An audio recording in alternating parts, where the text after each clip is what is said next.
The more clearly we can focus our attention on the wonders and realities of the universe around us, the less taste we shall have for destruction. Rachel Carson. Rachel Louise Carson was born on a small family farm in Springdale, Pennsylvania on May 27, 1907. At age 8, Carson began writing short stories and poems, often involving the animals that surrounded her on the farm. By the time she was 12, her works had been published in the St. Nicholas Magaziner, a popular children's magazine often credited for launching the careers of many famous writers. In 1925, Carson graduated from high school in a nearby town of Parnassus, Pennsylvania, at the top of her class of 45 students. Later that year, she enrolled at Pennsylvania College for Women. She began studying for English, thinking that she would become a writer, but later she changed and majored in science. By May of 1932, Rachel Carson had received her Master's of Arts in Zoology from Johns Hopkins University. She then made the trip to Woods Hole, Massachusetts, to study at the Bureau of Fisheries, a federal government agency dedicated to the management of fish, wildlife, and natural habitats. In 1936, she was appointed junior aquatic biologist with the Bureau of Fisheries, United States Bodies of Commerce. Rachel Carson's first book, Under the Sea Wind, A Naturalist's Picture of Ocean Life, was published by Simon & Schuster in 1941. This book was Rachel Carson's personal favorite. In this book, Carson tells about the life of seabirds and sea creatures in their natural habitat in story form. Under the Sea Wind was on New York Times bestseller list.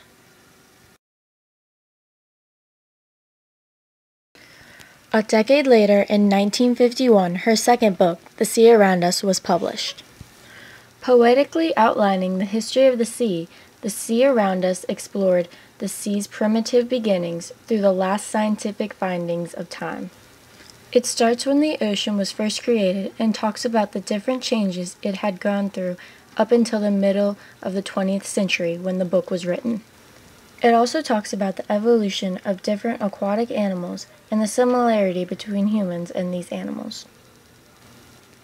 The book is divided into 3 parts: the Mother Sea, the Restless Sea, and the man and the sea around him. Rachel Carson won many awards for her book, The Sea Around Us, such as the National Book Award and the John Burroughs Medal. This book was also on New York Times bestsellers list. The Edge of the Sea was published in 1955.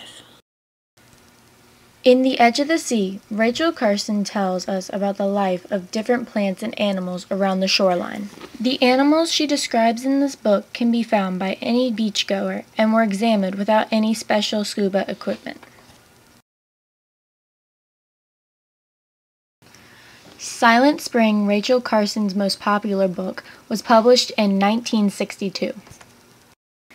In Silent Spring, Rachel Carson talks about different chemicals that people release into the air and the effect these chemicals have on the earth.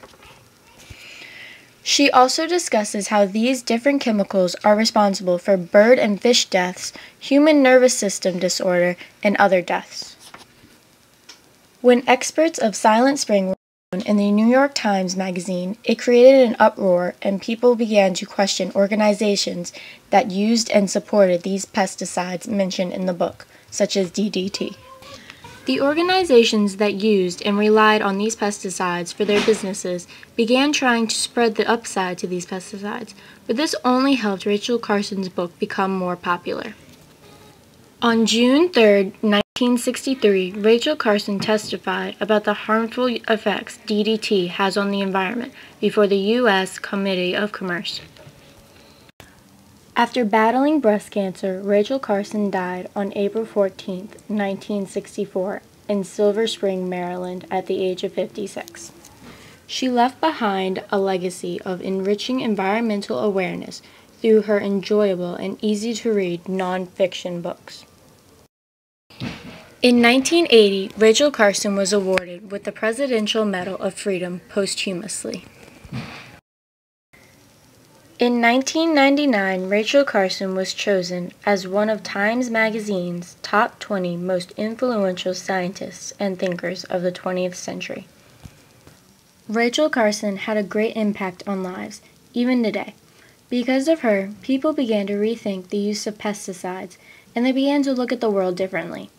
She showed us the beauty the sea has to offer and taught us how to prevent it from being destroyed.